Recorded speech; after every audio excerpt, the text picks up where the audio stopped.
America's #1 funny man. What? Hey! Make some noise! Ladies and gentlemen, from LA to New York, Chicago to Mississippi, let's give it up for America's #1 funny man, Rodney.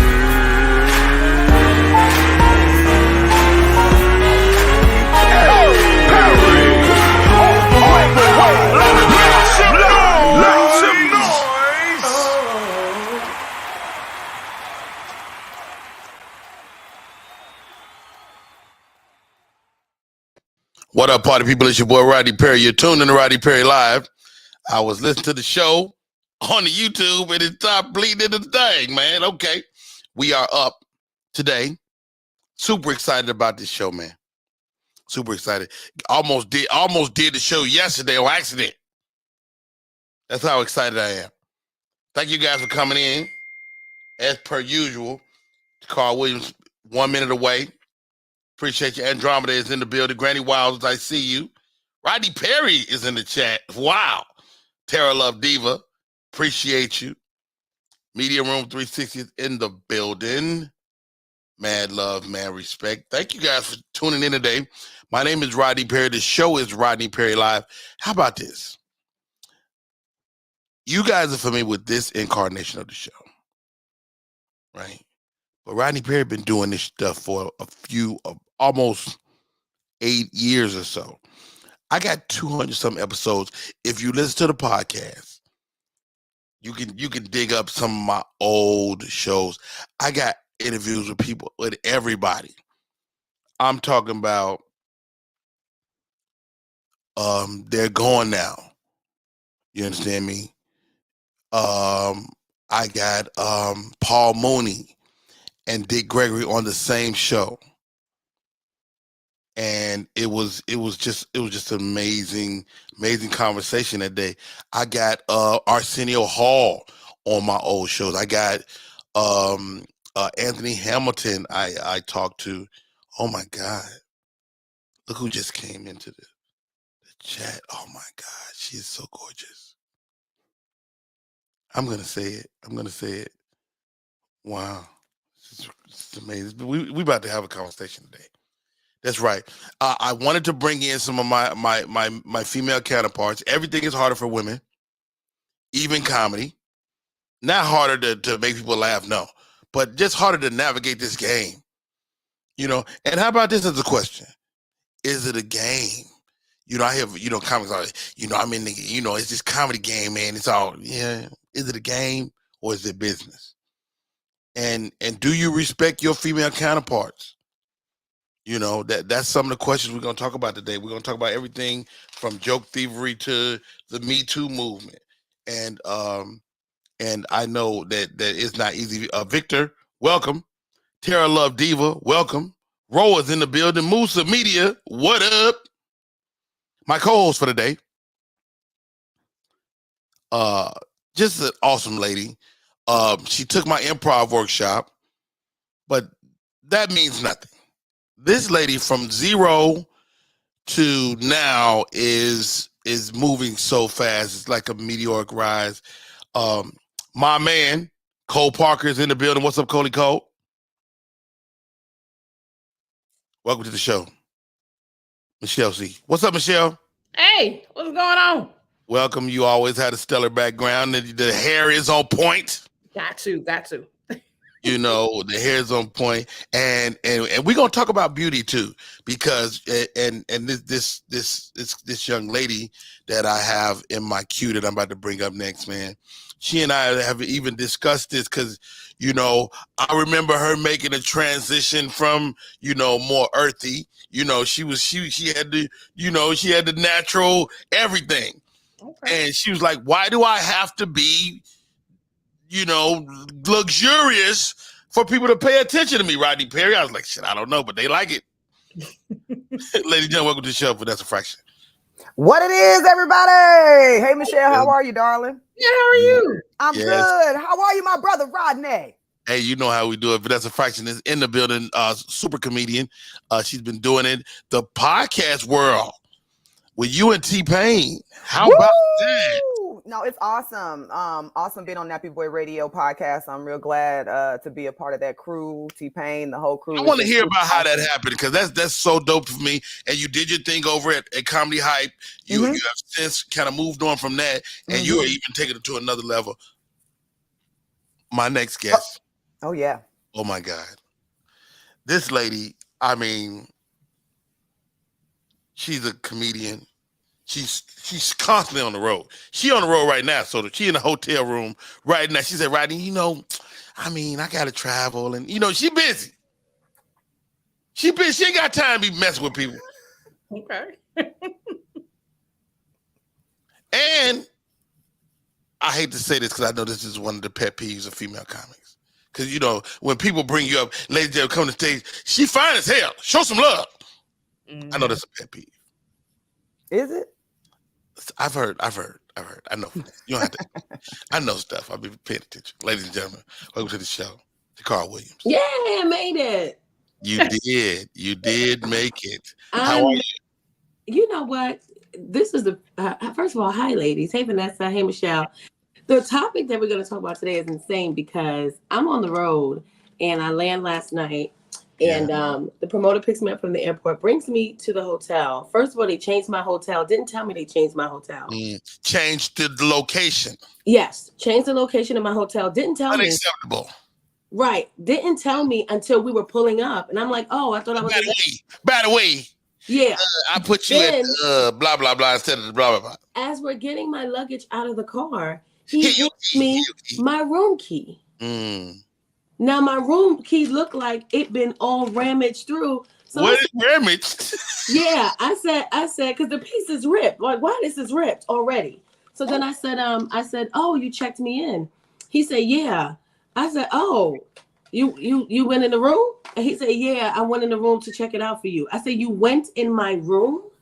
How about that? Not always uncommon. So not only do you know what room I'm staying in, which is a no-no, especially for female comedians traveling alone, you went in my room. I don't like that either. Yeah. Why did you go in my room? Can I wait and ask who was this that did this? The promoter or somebody you're on tour with? I'm still here.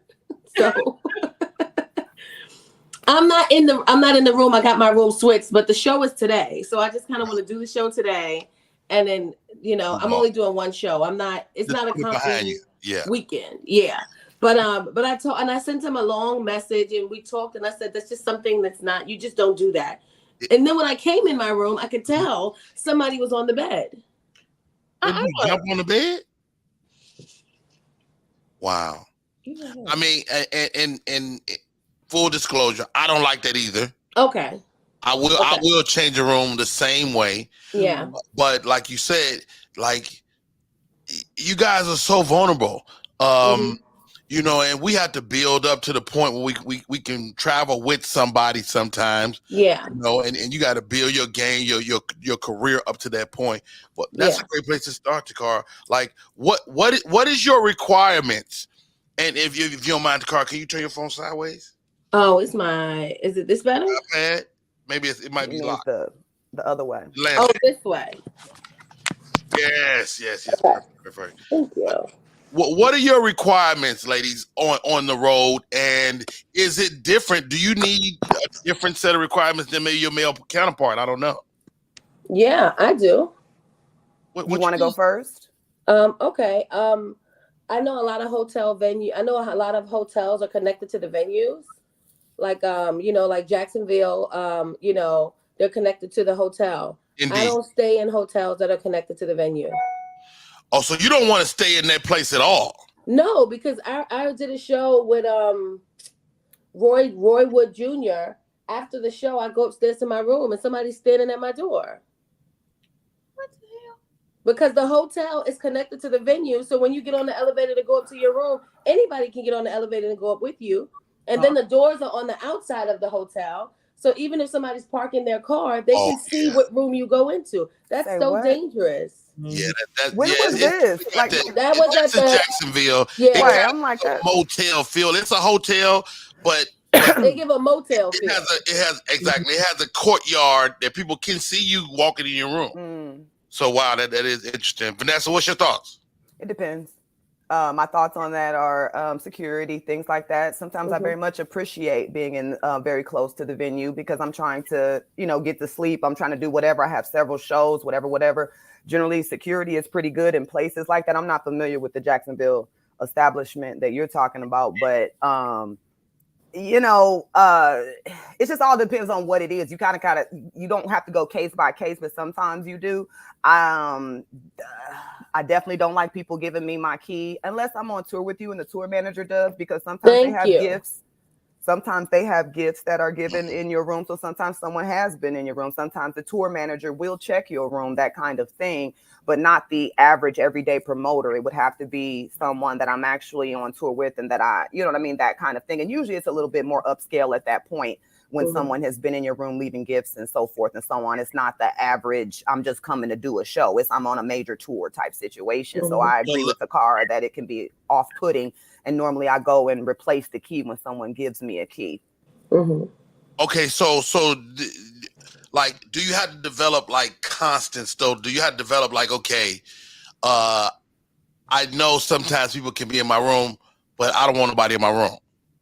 You can do whatever you want. We have writers. You can say whatever you want to say, but I'm just saying that sometimes Tacarra's situation does sound, whatever she was just talking about today does sound a bit off. You know what I'm saying? In terms of what I'm speaking of, but just somebody handing me my key. And then I don't know who we're speaking to. Are we speaking to the comedian that's first starting out, or are we speaking to women that are deeply into the business? Because I don't want to confuse the two. If that makes sense. And that's a fair point. How about this? And that's why I wanted to kind of create a conversation with junior comics and comics that's been in the game for a minute. But I mean, shouldn't there be a constant? Like even for a up and coming comedian who may or may not, like I've heard stories of women saying that people, you get to the venue and they be like, oh yeah, by the way, we share the room, and it's a dude. Yeah. I haven't dealt with any of these things in so many years. I don't even know what we're. I cannot imagine someone telling me that I'm sharing a room with somebody, because most things, and as we're talking about this, should be all in a contract, in an email. It should all be lined out about what's going on, what kind of room you're having. You should have the confirmation for your room before you arrive. All those kinds of things, so that you don't run into that type of stuff. If you're just starting out, you don't know better. If you're just starting out, you know what I mean? You don't want to accept motels, things where the door is on the outside, because you don't have as much safety. You do it in these days and times, pretty much everything can be spelled out in a email, a contract, something like that. Back in the day, you know what I mean? It wasn't, we were still figuring things out. We've moved right along at this point, and you should be able to have everything detailed, no matter where you're starting. It could be your very first gig. You should have an email. So let me ask you this, Vanessa. For women or anybody for that matter that does comedy, you got it wrote down, you got it spelled out in your deal, and you get there, and like what happened to Tacarra, it's different. What do? And you're in a vulnerable situation. You're in a city that's not your city. Do you leave? It's nighttime. Like, what do you do? What? Give me your thoughts on that. I'm really interested. You handle your business. You go to the front desk. You ask who has a key to my room. I'm speaking on what I can remember by what she just said. But we go to the front desk. Hey, where can I get a replacement key? If I go into my room and it's uncomfortable, or it looks like she said that somebody's been in my bed, I go down to the front desk. I get a different room. Most normally, I would have a credit card on hand for if I have to pay for my way. Maybe something got funky on this trip and I got to pay for my way back home, or I got to pay for my own thing. You know what I'm saying? Whatever. And then I have to sue you later. But I think it's always good to know and to have backup. You know what I'm saying? Even if and maybe you're brand new and you don't have money like that, then hey, cuz I'm finna go on the road and some shit get funky. I'm gonna call you because I might need a room, or I might need a trip back home. But it's alerting people and letting people know, and basically just handling your business. Let's say it wasn't comedy. Let's say it was a business trip. and you were supposed to be on in any other business other than comedy, I think you would handle it about the same way. You know what I'm saying? You would contact the company later if you had to or whatever, but you have to do what you have to do in that moment. So if it's purchasing another room, if it's saying, hey, I'm not even going to do this show because I'm completely uncomfortable and I'm just going to keep this deposit and I'm going to, whatever, and handling it after the fact. But I think you have to do whatever to stabilize yourself and make yourself feel comfortable in that moment and at that time. And it seems like, as Tacarra said, you went and got another room and stuff like that so that you could feel comfortable because you didn't feel comfortable with that situation. Yeah.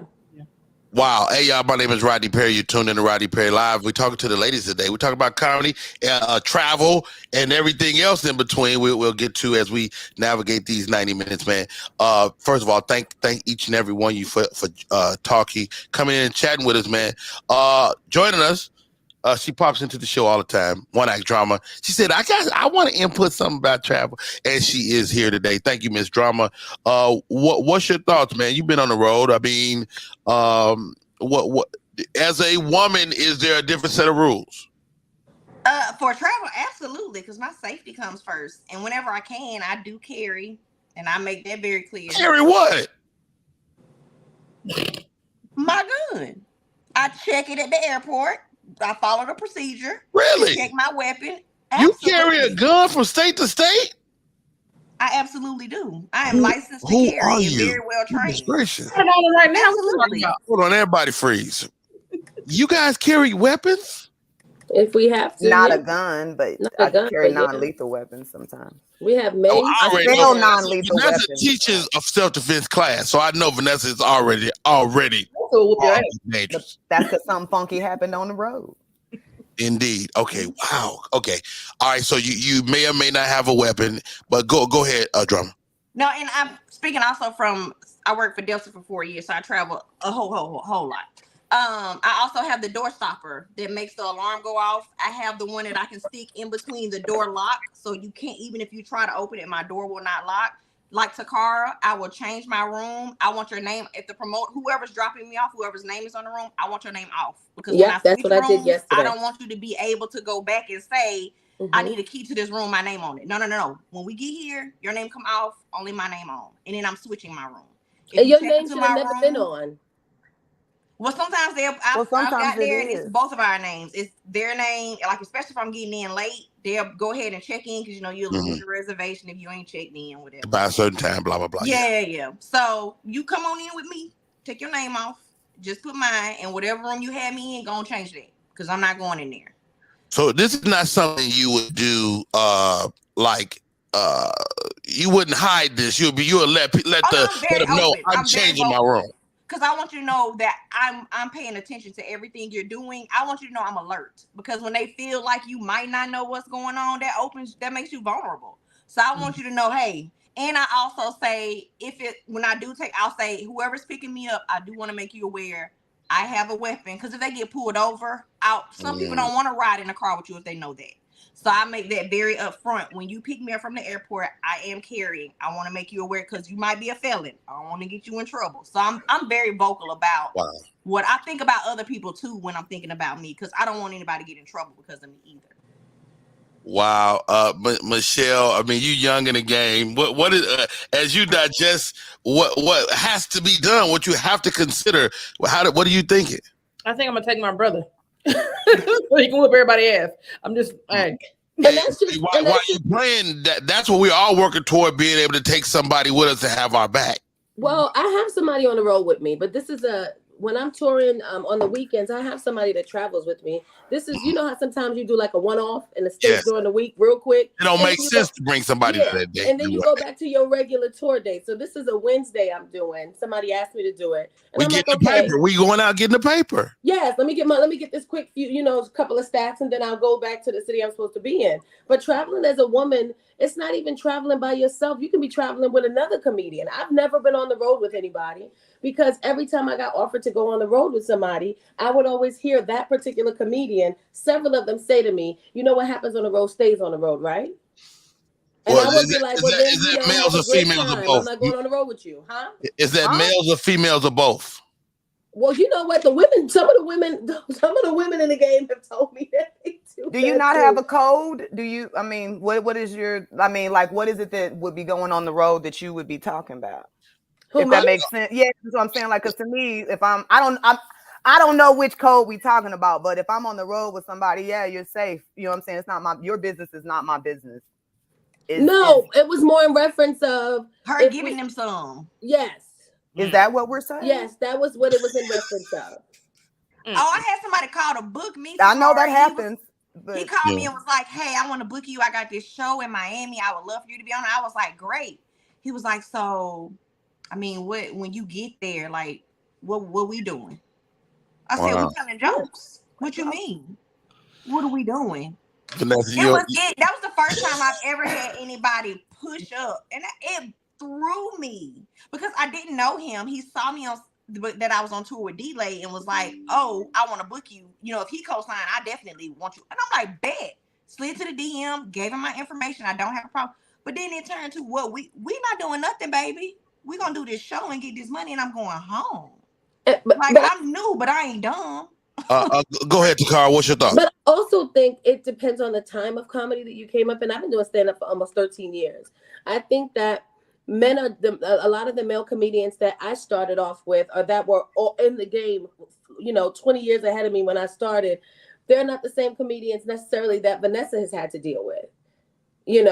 Or maybe you have. I don't know how long you've been doing stand-up for. Or maybe there's a level of respect. I think Vanessa got a good 2 decades in it. Yeah. So, and also I think it depends on how long you've been doing stand-up. It's like Vanessa's been doing stand-up for 20 years, and then you got somebody who comes in the game who's been doing it for 2 years. The woman who's been doing it for 2 years, she's a lot more vulnerable than Vanessa. So we're not going to try this shit with Vanessa because she's going to curse our asses out, and she already know the game. But this one right here who's 2 years in, she's hungry, she's starving for stage time, she don't know better, she don't have representation. I'm going to try her. I've been the woman who's gotten to a different state, driven there from New York, got there, and the comedian, not a promoter, not a team, a manager, the comedian that brought me there, waited till I got there in my car. We drove there in my car. You drove. They got cars. They ain't never got no goddamn car. They always looking for somebody who got a car who could take them to a different state. Get there in my car, and the comedian says, "Oh, they telling us that they don't have a room for the night." So I'm like, "Well, I need a room." This is what he says. No. This is what we're going to do because the show's starting now. You can change real quick in my room. Let's get to the show and we'll figure it out after. So I'm like, okay, fine, right? It's late. It's like my first road show. Get to the show, perform 2 shows, get back to the room, and I'm in the lobby. 12:30, 1 o'clock in the morning. Yeah, and he's like, "Well, they don't have no more rooms. You could just room with me." Come on, dog. Child, when I tell you, I picked my stuff in the car and drove my black ass home. Did you leave him or did y'all ride together? We rode together. I left his ass. Wow. Because I didn't believe that he didn't. But let me tell you why. I said, "No, let me go." And I went and sat in my car.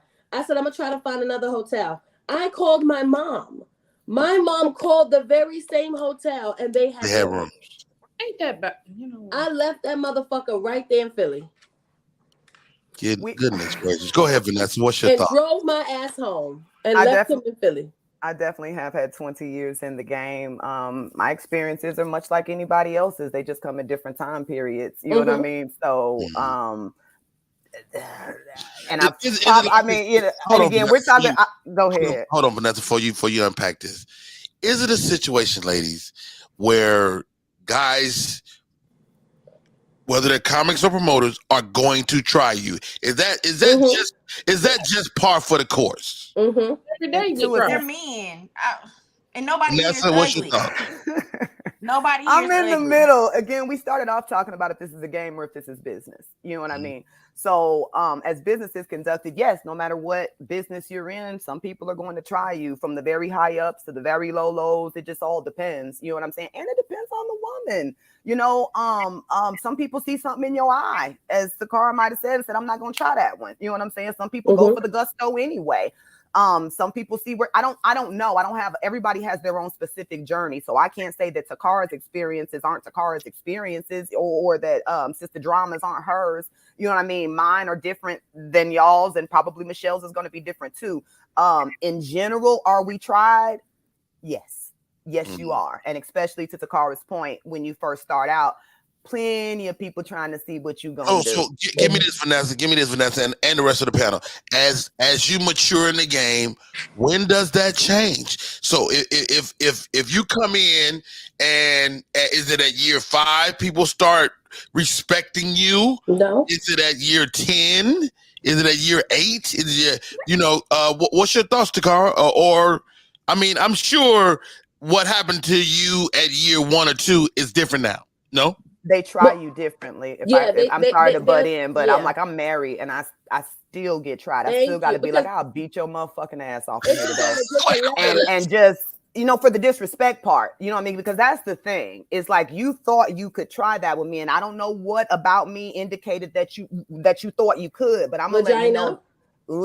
No, I don't know what it is about my face that made you think that was gonna ride. You know what I'm saying? But I'm here to correct that for you. You know what I'm saying? Because there are certain I don't know how to put this. I don't know. It does change as you continue to move up, and when you start to get a reputation about what you go for and what you don't. Yes. Is what you're saying. It can still happen to you as a veteran in the game. Tacarra, I think we cut you off. You was about to say something? Yeah, I was agreeing with Vanessa. It still happens, just at a different level, with a different level of person now. Now you went from the C line promoter who's just getting into the A line comedian now. Like, it still happens. Vanessa said she's married, it still happens even in marriage. You get somebody that slides in the DM or say something slick to you. So it doesn't stop necessarily. Hey, let me ask y'all this. Ever. All beautiful ladies, I can say that. I feel comfortable saying that. Beautiful ladies. Do you feel some type of way if a nigga don't try?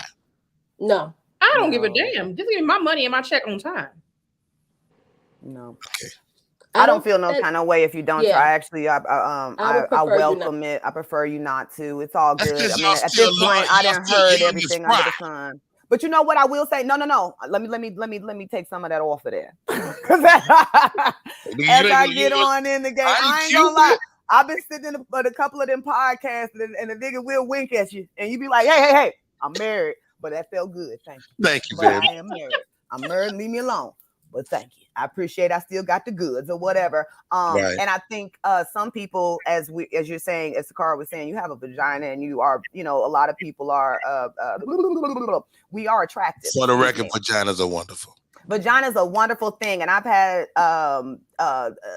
what you say, that it changes the higher up you get. Yeah. Some will be like, listen, I know you're probably going to say no, but I'd be a fool not to ask if you're down. You know what I mean? So I'm gonna shoot, and this before I was married. They'd be like, I'm gonna shoot my shot respectfully. You know what I'm saying? Oh, your husband's a lucky man. That's the wrap up. No, I don't like that. Don't do that, husband's your lucky man. I'll slap you, because that's the underhanded. That's that shit that men talk about, that men be doing. Don't tell me my husband's a lucky man, because he already knows that. So don't try that kind of shit. You know what I'm saying, or whatever. That's just like another way of saying. I meant before I was married, I could appreciate when respectfully and normally, but you know what? It didn't have to do with comedy business. It was usually something that you met me through comedy at an after party or something like that. And then you said respectfully so. But no, do I want comedians, promoters, or anything like that trying to holler? No, I think that's ridiculous and disrespectful.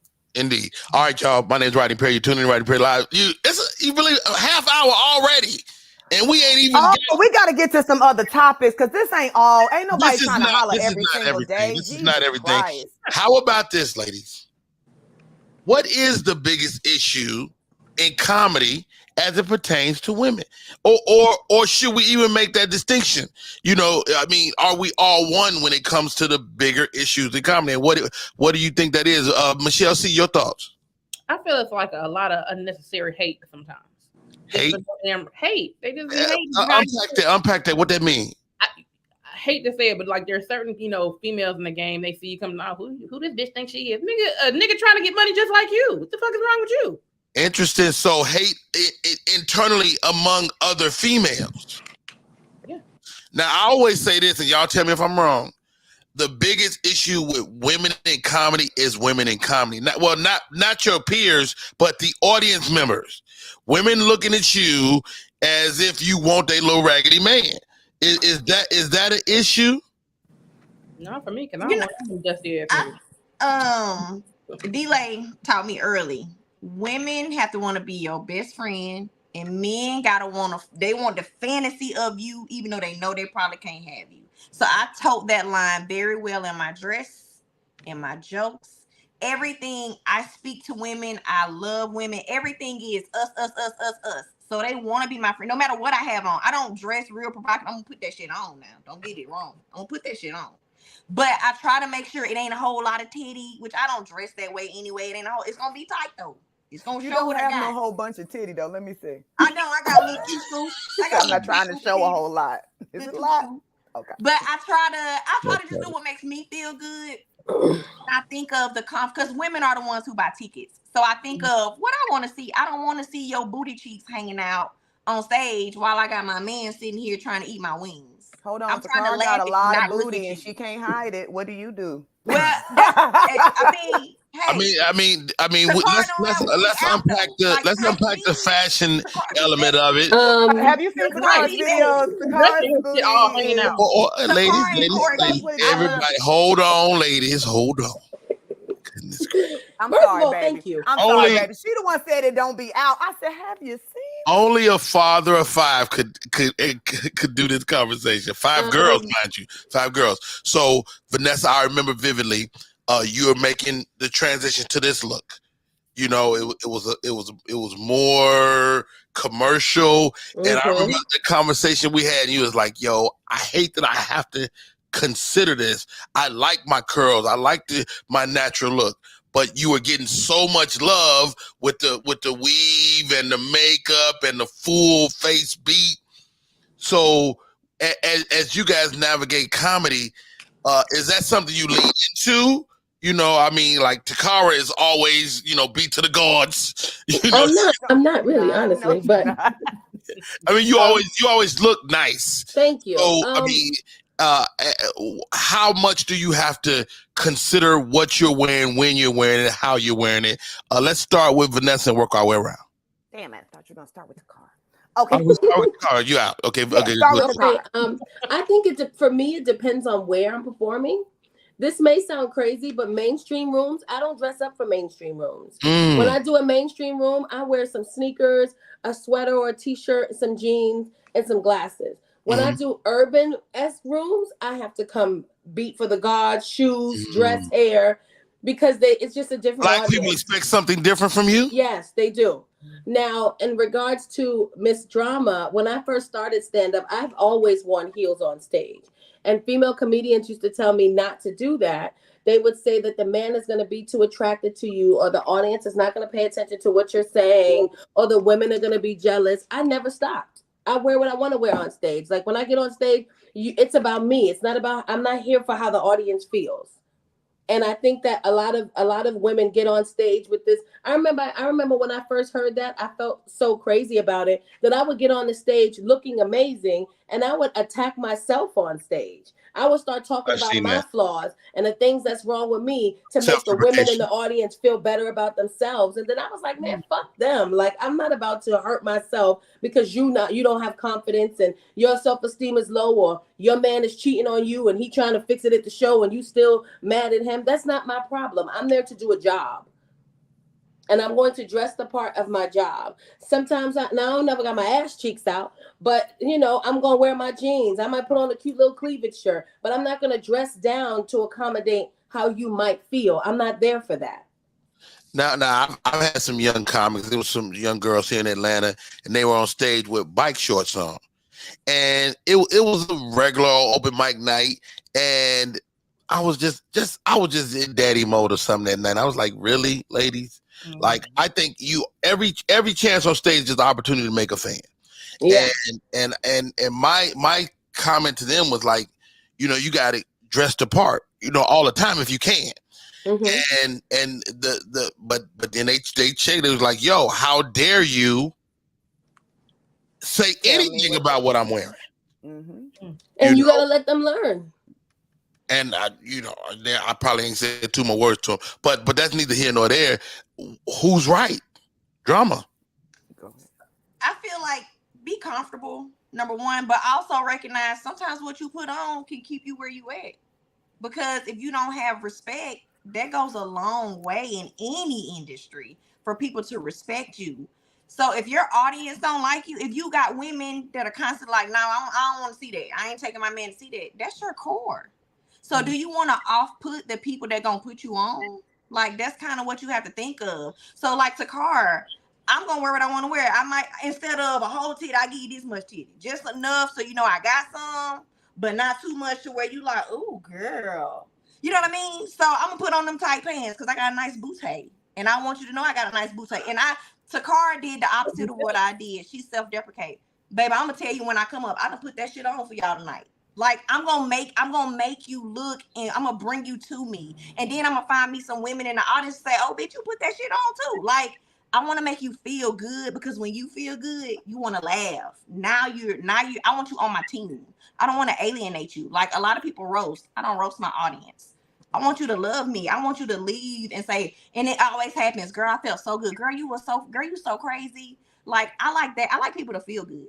So when I look good, I feel good. So it's easier to make you feel good when I feel that way about me. So I'm gonna look good regardless. Like, it's gonna be tight. I'm gonna tell you that now. So But I also think it's based on confidence too. I think when I first started, I wouldn't dare wear a sneaker on stage. I wouldn't dare go on stage with no makeup on. I wouldn't dare wear jeans and a t-shirt on stage. Now I don't give a fuck. I'll be on stage with a hat on. But you made a distinction, Tacarra, between the mainstream room, aka white, and the black room. What is it about the mainstream that you feel more comfortable in a comfortable attire? Because we judge us harder. Yep. Wow. You know, how about that? And I hate to say it, but we judge us harder, not just the women, the men. So when I go and also mainstream rooms, they don't get dressed up. You know, you go to an urban room or urban club, the audience is dressed. The women got their heels on, they got their makeup on, they got their hair done. I want to match my audience. I don't want to come there looking like I'm lazy when y'all put in all this effort and work. Wow, how about but also I feel like they judge us more in that setting. Mainstream, if you look at the comedians who do mainstream and you look at your audience for mainstream, they got on old beat up tennis shoes, jeans, a t-shirt. I want to be comfortable, but now I'm to the point where I dress like that for both, depending on how I feel. It's no longer depending on what the audience is doing. It depends on me. I host Chocolate Sundays with a hat on and some Jordan 1s and some leggings and a t-shirt. Indeed. Hey, y'all, this is Rodney Perry. You're tuning in to Rodney Perry Live. We're talking to a group of fabulous comedians, period. Let's do this. Speaking of fashion. I ain't get to say what I thought. You skipped Kate, and you got to go back to Vanessa. Calm down. You had a chance to go first. I did, Chad. I lost it. But I want to hear Vanessa. It's just like let me bring in this icon, fashion icon in comedy. She was a groundbreaker in what she wore on Def Jam. She wore the thigh high boots when nobody was doing that. Who is Corey? Ladies and gentlemen, welcome to the stage, Melanie. Melanie Camacho. I knew it was Melanie when you said the boots. I knew it was Melanie. Hey, hi everybody. Good morning. Hey sis. Melanie. Good morning. Y'all looking good to be up at 7:30. They're on the East Coast. They on the East Coast too. But thank you for popping in, Melanie. I called you because I wanted to get the OG perspective. And while Nessa is an OG, you're a super OG. You know, you've been doing your. I'm a super OG. Okay. Love, yo. You know, you've toured with everybody. You've been all over the world telling jokes. And like I said, you are a fashion icon. When you made the decision to wear the boots and nobody was doing it, and you're a slim woman. How big of a deal was that? And that became the thing that may have got my trademark. Your trademark, absolutely. Talk to me about that.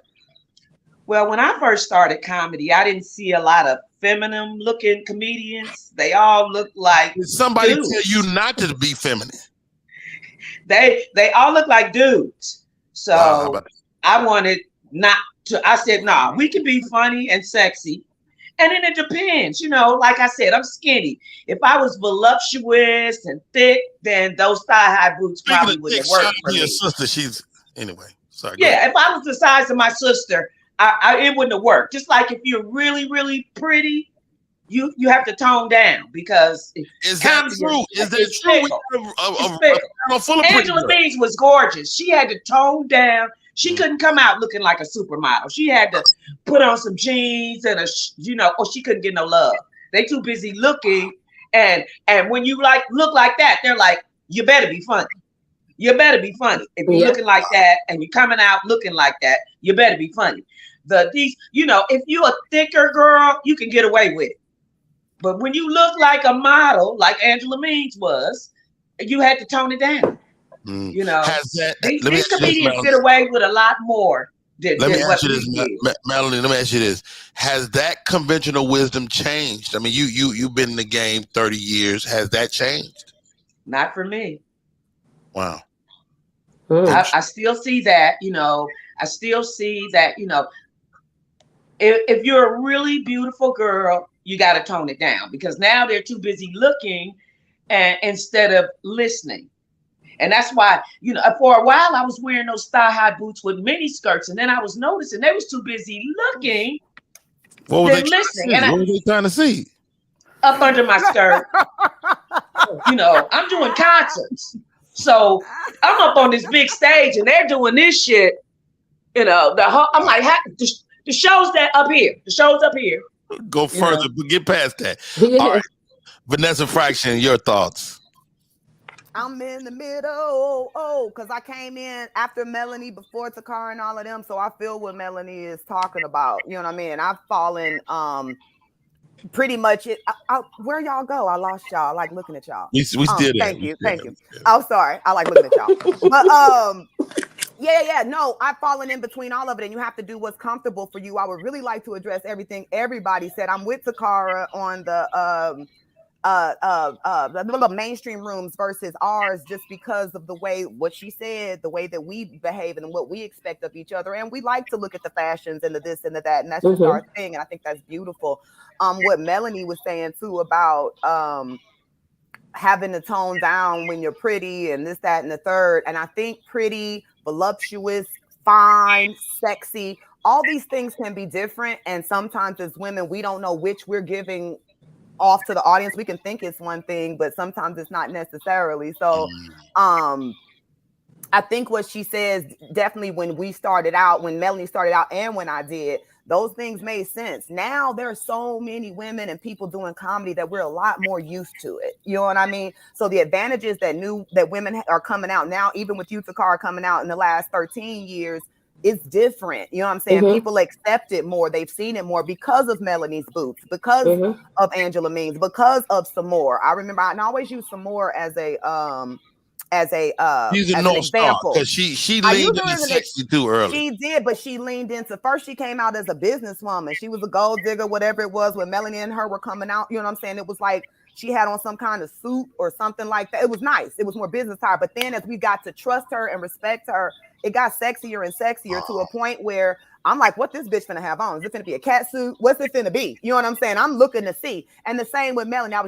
We were on tour together before the pandemic and everything, doing some stuff. Melanie ain't stopped dressing sexy, honey. Melanie still comes with that business. I seen her at the Laugh Factory not too long ago. She's still coming with that business. Yes, ma'am. I got all you millennials out there competing against. I better put on something sexy. Yeah, and I think now it goes to, what do you feel comfortable in? And I think that what's most important, as Melanie said, is what's your jokes talking about? Yep. You know what I'm saying? Right. Like, what I don't really give a crap what them jokes do.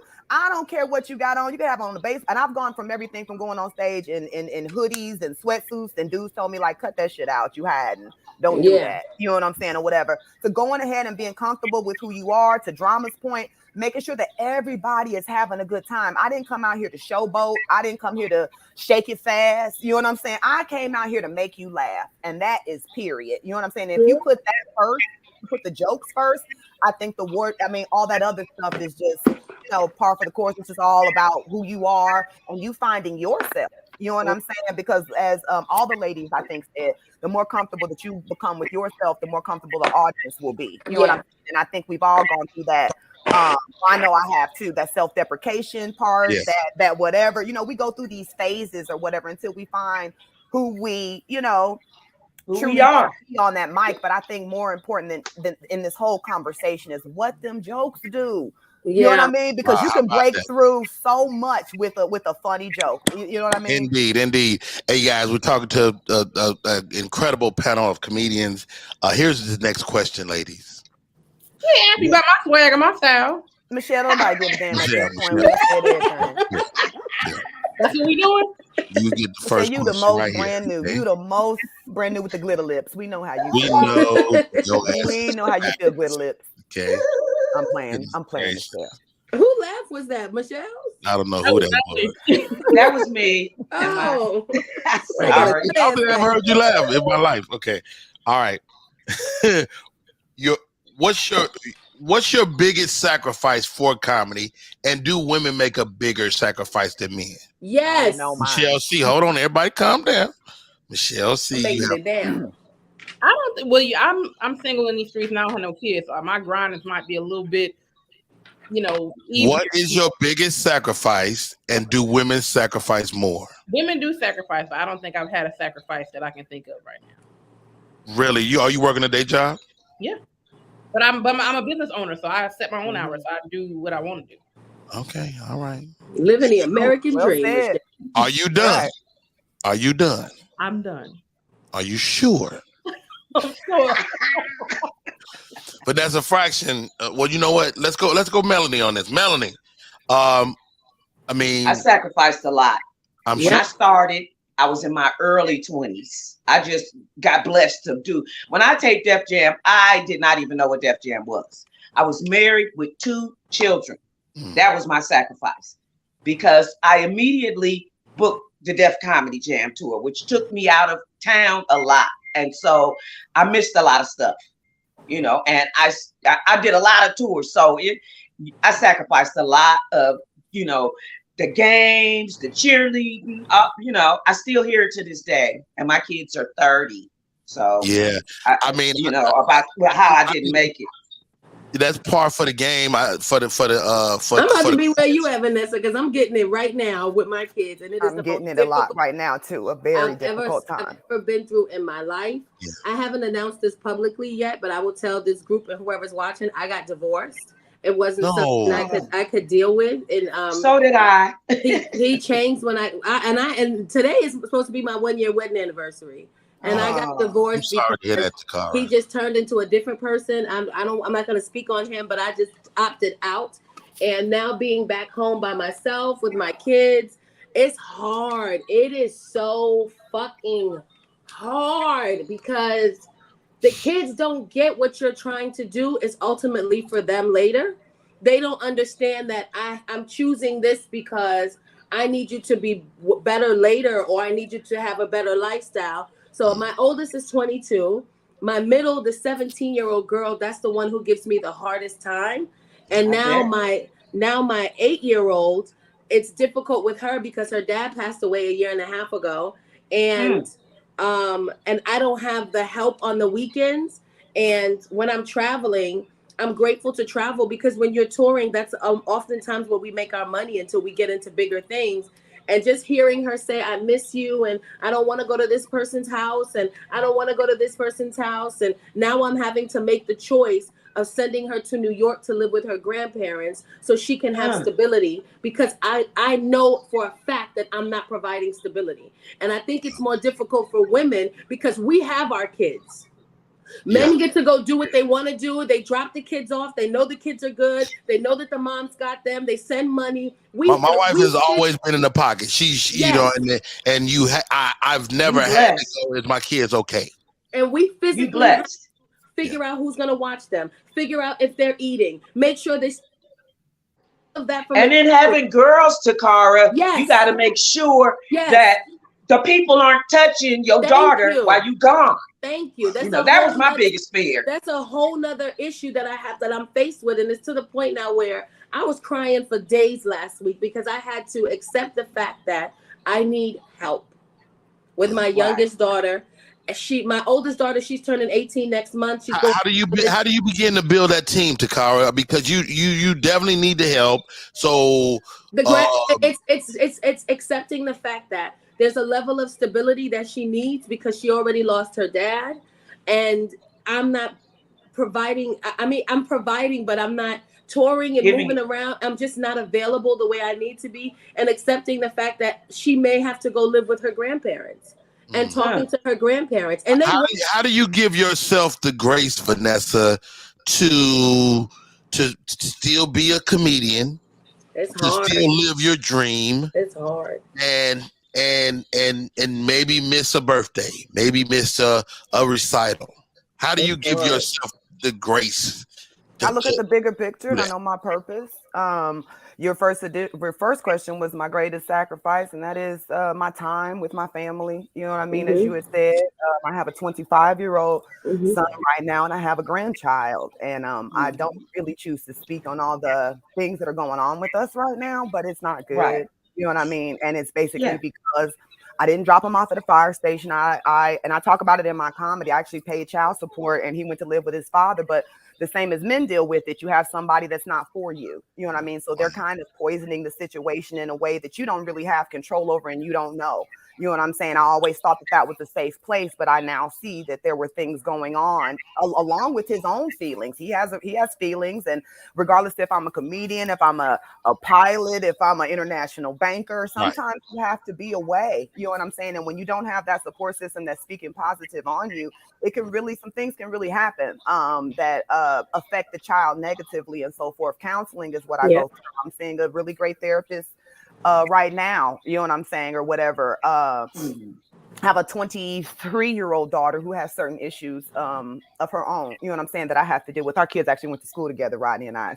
How many kids you got, Vanessa? I just have the two, a 25-year-old and a 23-year-old. Yeah. And she's here now, you know, with me and whatever, but she's lived with her grandparents. Her father just passed away, Tacarra. So I do understand having to kind of be that everything, you know, starting to be more for your child than you were before. When my father got ill, you know, I really wanted to stop and take time and be with him because you don't know how long you have. And he was like, no, baby, go and do what you have to do. You know what I'm saying? Or whatever. And he passed away while I was on the road. You know what I'm saying? That shit affects me. You know what I'm saying? Or whatever. But at the same time, I was speaking to my brother.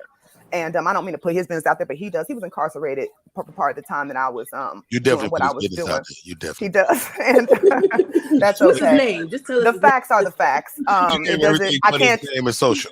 Can't change the facts. The point is this. He really touched me yesterday because I get down on myself sometimes about what I feel my purpose is. And as Tacarra was saying, placing your family in a different position. You know, even though my son and I are having our difficulties, I have so many resources available for that young man. If only he would, you know what I'm saying, respond in the way that is according. I have set this up for you in a way that I have never had. You know what I'm saying? Even at being at 25, there's so many things that I personally can do for you and I'm more than willing to do. You know what I'm saying? But you have this grievance. You have to meet me halfway. That you don't.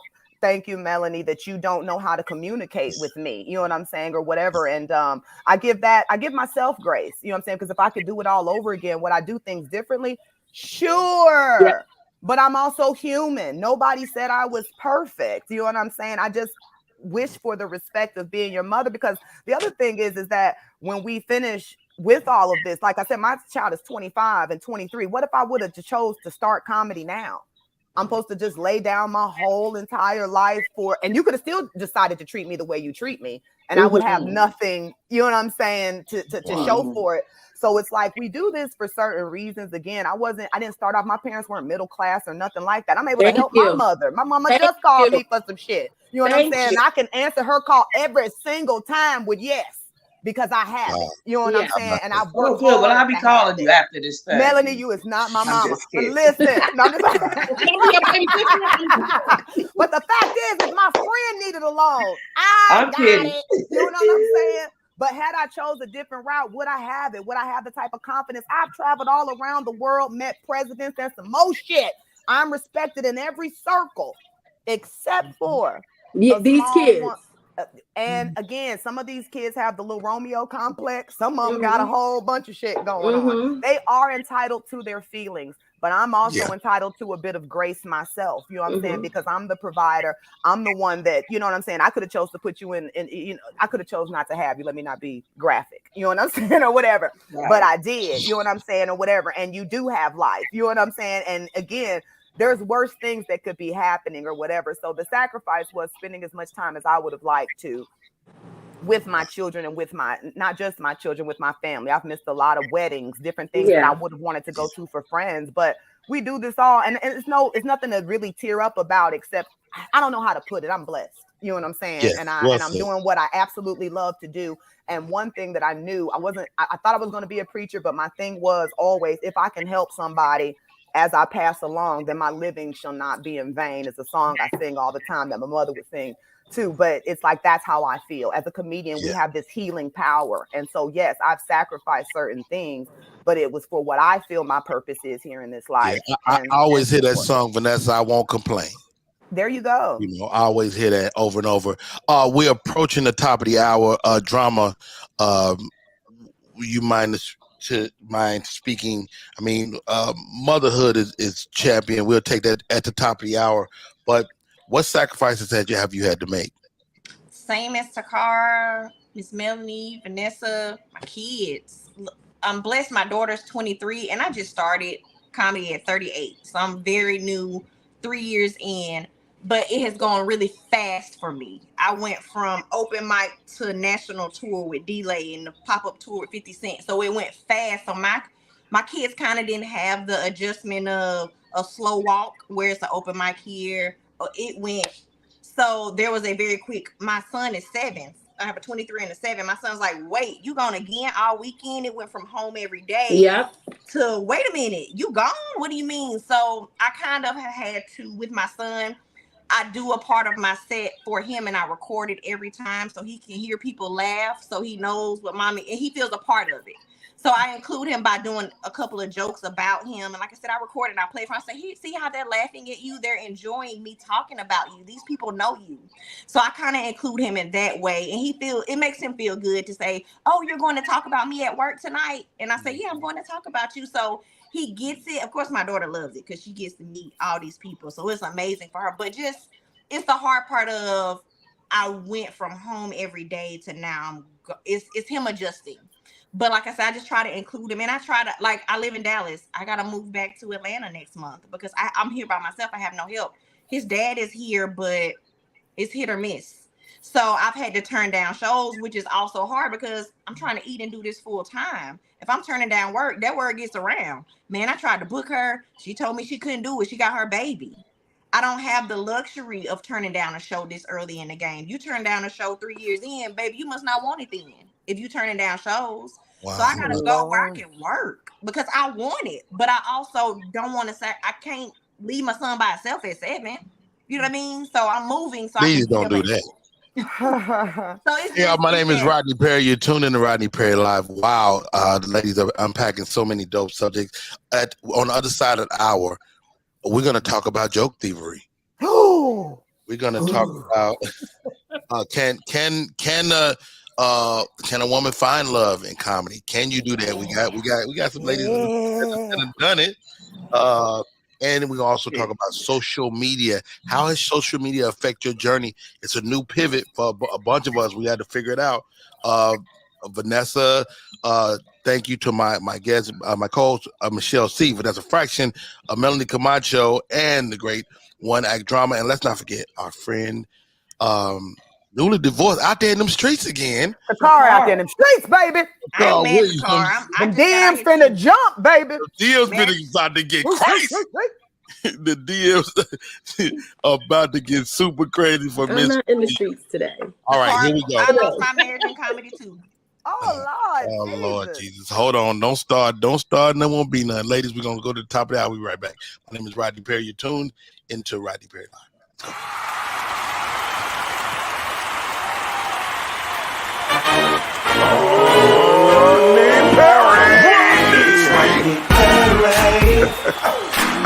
Let's go. Get ready for America's #1 funny man. What? Hey.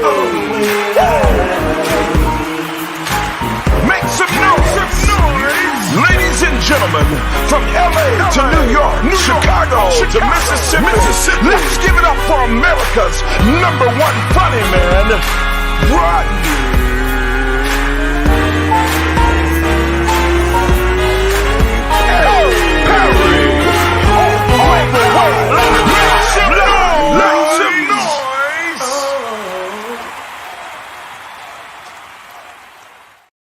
What's up, party people? It's your boy Rodney Perry. We are back talking with a group of some of the funniest human beings on the planet, and we're talking about everything that concerns them and me, for that matter. I mean, I don't think you can operate as a comedian in this game and not be concerned with the plight of women, because you guys have ushered us in. I love my mother dearly. She's gone now, but I miss her. Let's talk about this before we move on. What's great about what you do? How about that? Let's give that some noise. On the show, Miss Melanie Camacho, One Act Drama, Miss Michelle C, Vanessa Fraction, and of course, Mr. Carl Williams. Building. What's the best thing, Melanie Camacho, about what you do? A healing. To me to look out into that audience and see people lean back or dabbing their eyes or telling me to shut up, it melts my heart. It really makes it all worthwhile to me. I don't care what any comic has to say. It's what my fans have to say, and it makes you feel real good. It makes, I had a lady come up to me after one of my shows and say, I was having the worst day ever. I did not even want to come tonight. My daughter made me come, and I'm so glad I came. So those are the things that I live for. Wow, One Act Drama, man. What's the best thing about what you do? Same. I get to be a funny facilitator, man. I get to see people just have a good time, and it makes me have a good time. You just get to party. I get to headline a party. Like, I get to make you feel something you probably ain't felt all day, and if you felt it today, I get to continue that feeling for you, and that's the best part. How about that? Tacarra Williams, you look like you be having so much fun on stage. I'm like, this little lady, knows she be having a ball. It's one is, of course, the audience. I agree with Melanie and drama. It's also the interaction I have with my kids, because I do talk about them a lot on stage. Okay. And it's the have they beefed with any of your jokes? Your family, your kids? Have they? They have. Can you? 17-year-old. I'm gonna punch her in her face. But wait a minute. It's that damn 17-year-old girl, man. I don't know what I did to get her, but I love doing it because now it's the age for the record, though. It's the age. Like right now. The age. And then you need to ask your mama how you was at 17. Oh, you was a problem. We all know. And with her, and not even just with her, with my son. Like, my son DM'd me, texted me the other day, and he was like, "Oh, my friends keep sending me this video of you." And my daughter, "Oh, you're viral with this video. All my friends keep sending me this video of you." And I'm like, does it bother you? It's worse for your son, though. It's worse. Let me tell you. Let me go on record. I'm sure it is. Because he got to deal with, your mama family.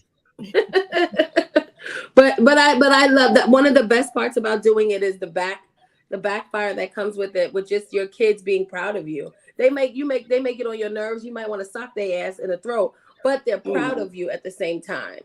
I don't know, Vanessa. I don't know about your kids. My kids be looking at me like, nigga, forget the nigga always got money. Forget that. Why would you say that about me on stage? That's my daughter. How about this? Why don't you shut up? But I've only taken one joke out of my act. I had a joke where I said that my girls may end up on the pole or strip or something, right? Got 5 daughters. Hold on. They hear it. We all in the car Thanksgiving, and it comes on serious. Oh my goodness. And it got quiet. And I was like, y'all want me to stop that? Yes, stop. You taking that one out, Rodney? It's gone. I don't even remember the joke no more, but it was something about being a hoe, and it was a lot. They didn't like it. They didn't like it at all. Vanessa Fraction, what's the best part of what you do, man? All of it. I have fun every day. I thought you were saying that little sound effect. I was like, all right now. No, I literally laugh all the time. I really, really, really enjoy what I do. I remember having certain jobs where like I would have like Excedrin on my desk, Lord. You know what I'm saying? Just because my head was bursting, I just was not enjoying my life. And so I have choices now. You know what I'm saying? I really enjoy that, having options. You know what I'm saying? And whatever all the other ladies said as well.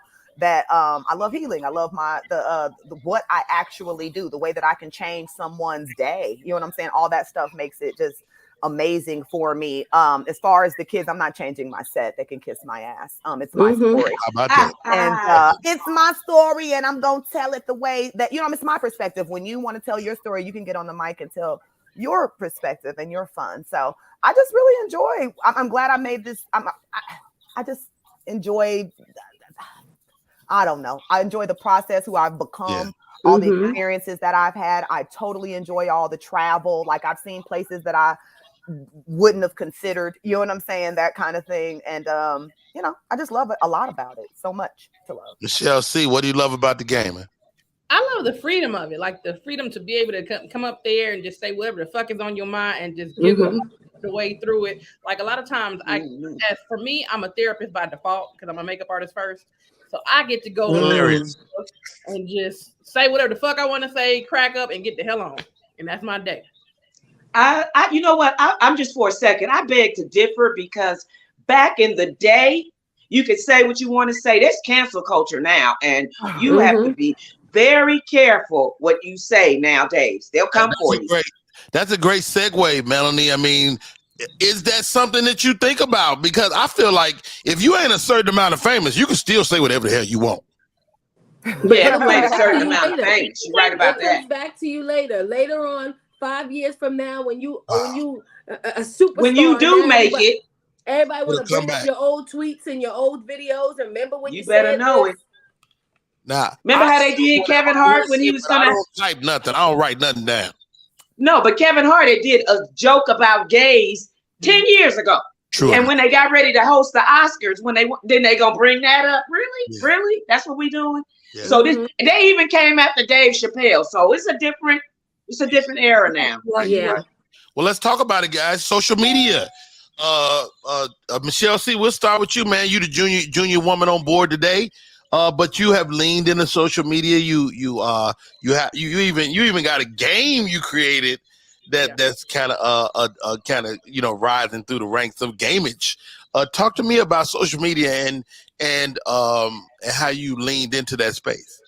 Well, I leaned more into social media during the pandemic because I started like a podcast way in 2018, but the pandemic, we wasn't doing shit. So I was like, this is the perfect time to start figuring out this social media stuff, figure out how to make money off of it. And then from there, we decided, hey, let's start a game. This is the perfect time because everybody is sitting at home. Tell us about the game, Michelle. Don't hold back. Well, since you mentioned it, we have Sing-a-Doo. Sing-a-Doo is a music game.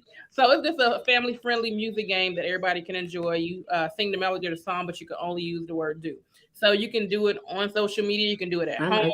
Do it as icebreakers at family functions. But yeah, like even past the game, like I've been doing like my podcast, and that really took off to, it's not to the level I want it to be, but it started doing well. Then I started learning about the Instagram world or whatever. And I'm like, it's money out there sitting at home. Like, I don't mind sitting at home making money. So that's why I lean in real heavy. Wow. Well, you're definitely industrious, but that's a fraction.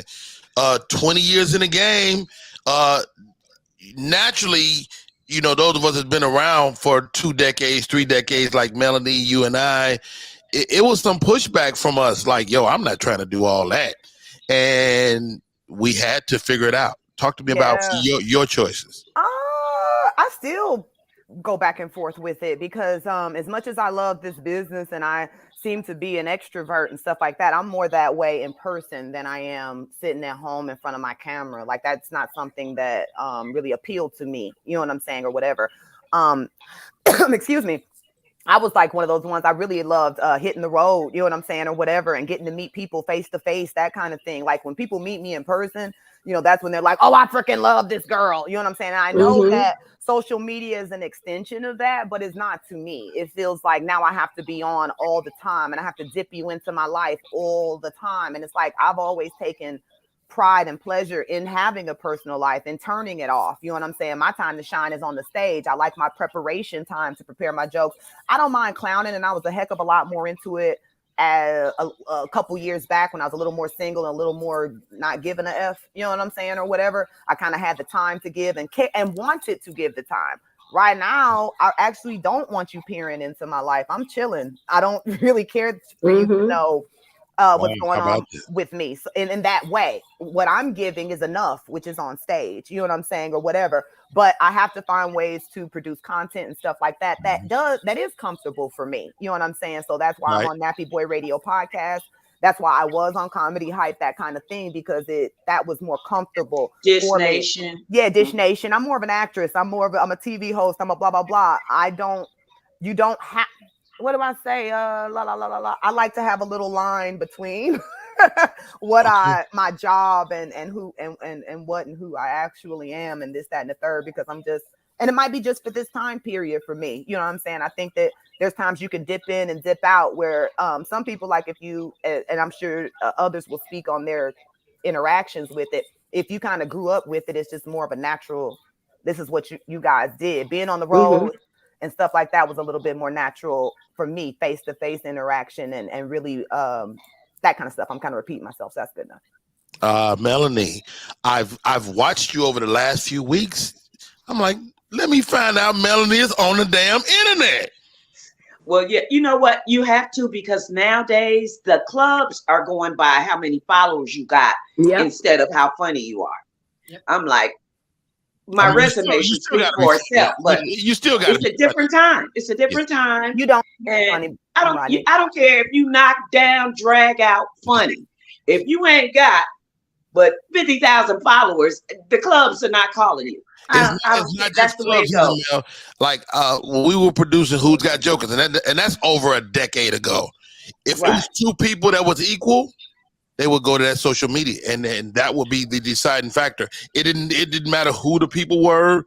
Who was doing social media 10 years ago? I mean, come on. It was budding. I mean, I was on there, but not like it is now. What's my boy? The one that put me on the damn Lil Duval. He the one told me to get on. Like, he was king of Twitter and everything else even 10 years ago. So once he dropped "Living Your Best Life," it was a different story. Way before that. Way before that. Way before I wasn't during the pandemic when everybody was going on to build their social media. Right. I was trying to finish my movie, and nothing was gonna stop me from doing that. Let's once I finish with that, talk about the film, Melanie. What is it? Is there a place people can watch it now? Are you on Tubi? Yeah, it's on Tubi TV. Okay. I got people calling me about the film that I would have never guessed in a million years. You directed this film, am I right? I did everything because I couldn't get any help. So I went to YouTube, taught myself to edit, to score, everything. I did everything. I had paid a lot of editors, but it just wasn't what I saw, what I wanted. I was like, this ain't it. This ain't it. And so after I spent about $10,000 in editing, I did it myself. What's the name? It's on Tubi TV. It's called Boosters LA. All my people came in for me and did it with me. And everybody ain't gonna like everything you do. I don't care who you are, what you did. I mean, there's blockbusters that had studios behind them that failed terribly this year. Nope. And I don't even want to start naming names, but I'm okay with what I did. I did it. I got it done. And until you get it done, don't tell me about my shit. When you do it, because a lot of people talk about stuff they gonna do, but they don't get it done. I got it done. It's on Tubi and Amazon right now. Tiffany Haddish, Earthquake, Rumman. If you would have lived in LA, Rodney, you'd have been in it too. Everybody I reached out to came through, and they did their little cameos, and I'm happy. Speaking of Melanie Camacho and Rodney Perry, we did an episode of Family Time. We did. That was so fun. It was like, I was like, that would be a cool wife to have on the TV show. Then roast my ass every day.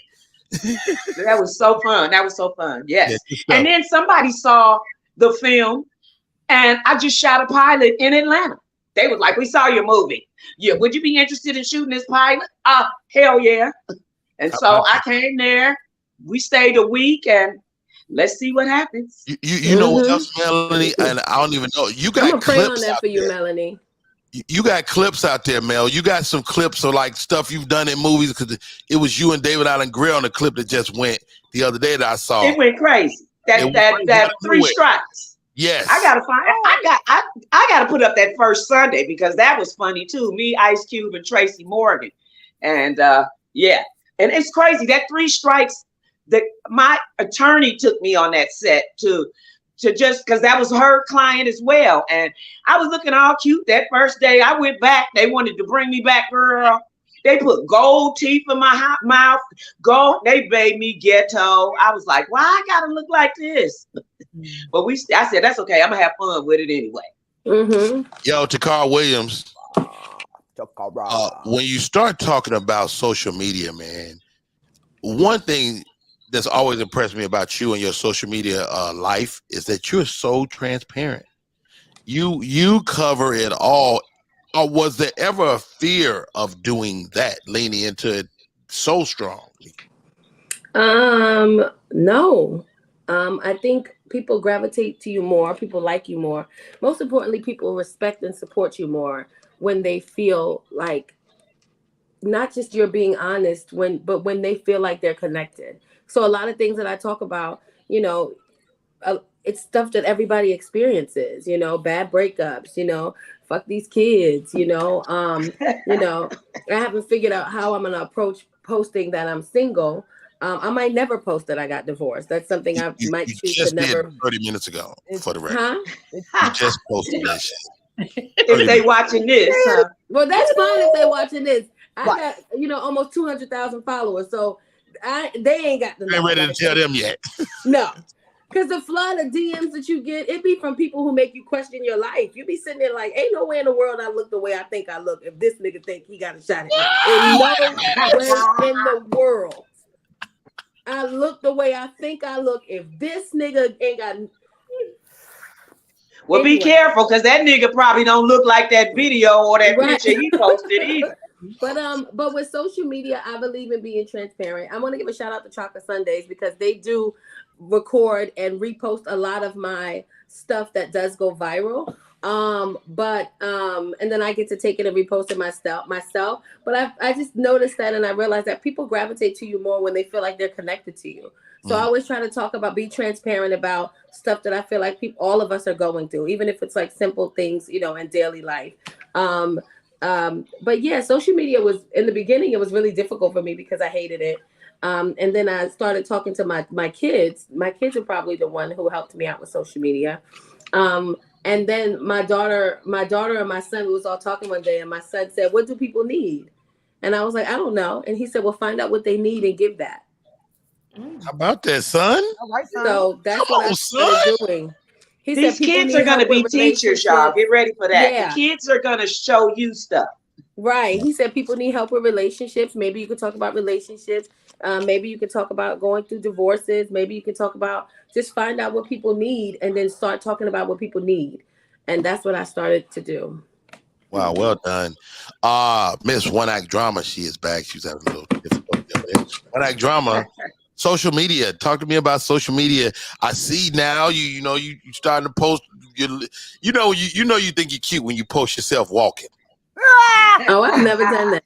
Oh, it's coming. Okay, I know. Okay. I know. Okay. This little one here. First of all, she comes on the show all the time. Thank you for popping on and lending your voice to my show. But I mean, your social media is popping right now. I was like, what drama? Get this little jumpsuit you wearing. I don't know how I feel about it. What's your Instagram? I want to see. One Act Drama. So I struggled in the beginning because though I'm a young comedian, I'm old. We all in our 40s, I believe. Don't do that. You don't know how old I am. But I'm older. So we not all in our 40s, man. We're above. We're over 40. Well, we look like it. We definitely look like it a little bit. So I struggled with the social media because a little older. So I'm trying to do better. So as a new comedian, it's the fear of and the teetering of posting my my set because people steal jokes, and I'm little fish, big fish, eat little fish. Once you put it on stage, I can't say it no more, and I've already had it happen one time. Said a joke, somebody else put it on stage. Say that topic. That's next. Okay, you better not. Into it.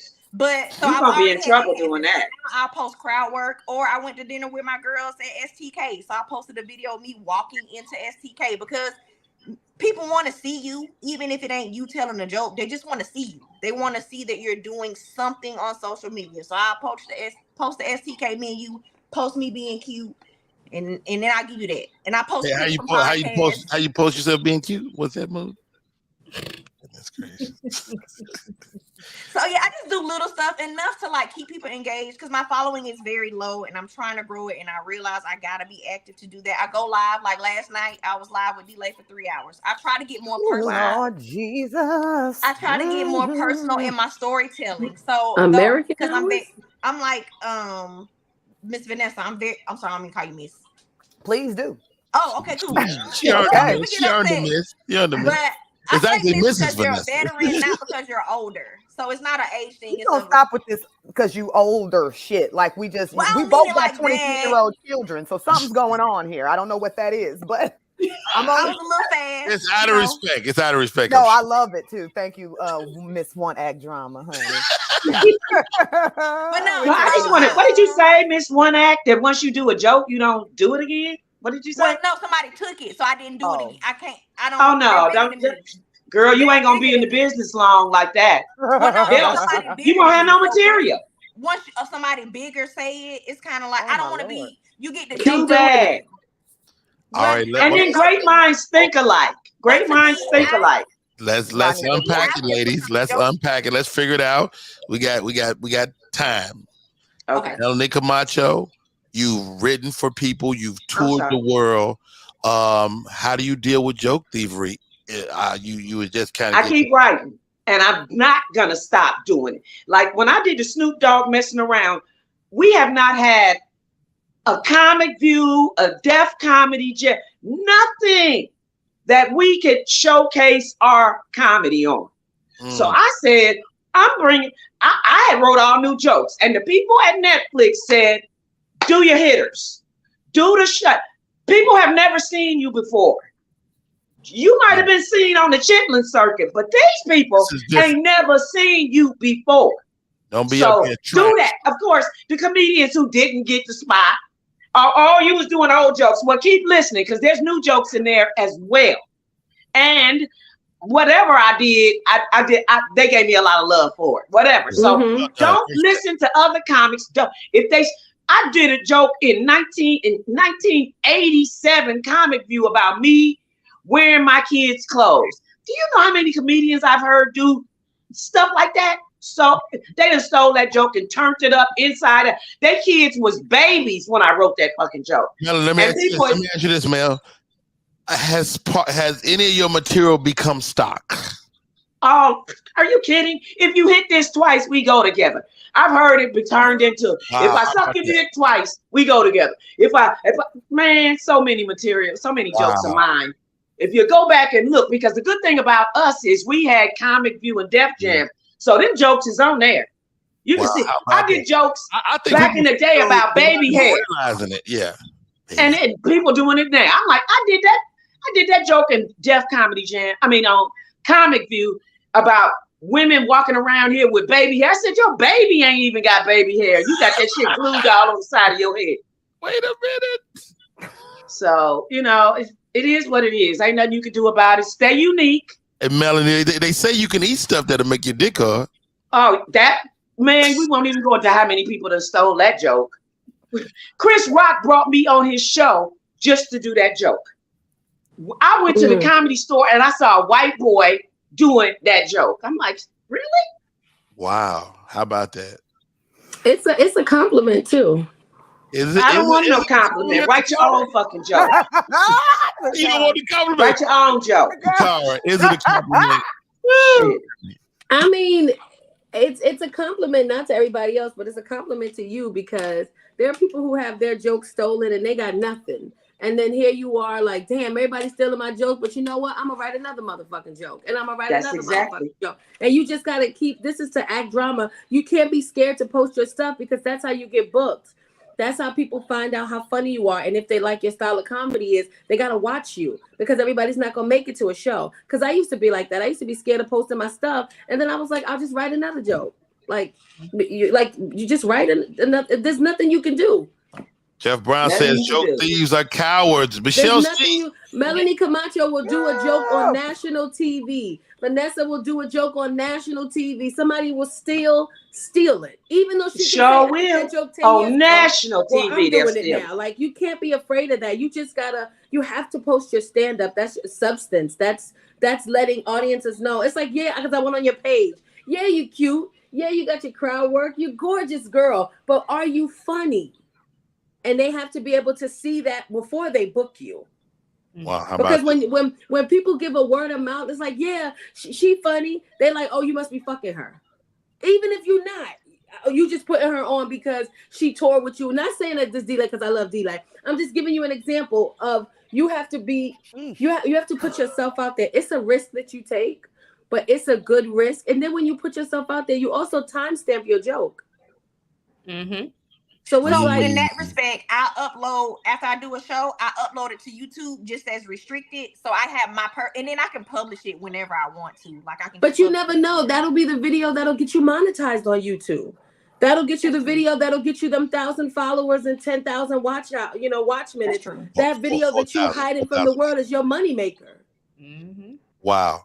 Well said, Mr. Carr. Michelle C. Joke thievery. You young in the game. You ain't had nobody steal none of your jokes yet, have you? I know of, but I believe in copyright. So either way, I'm good.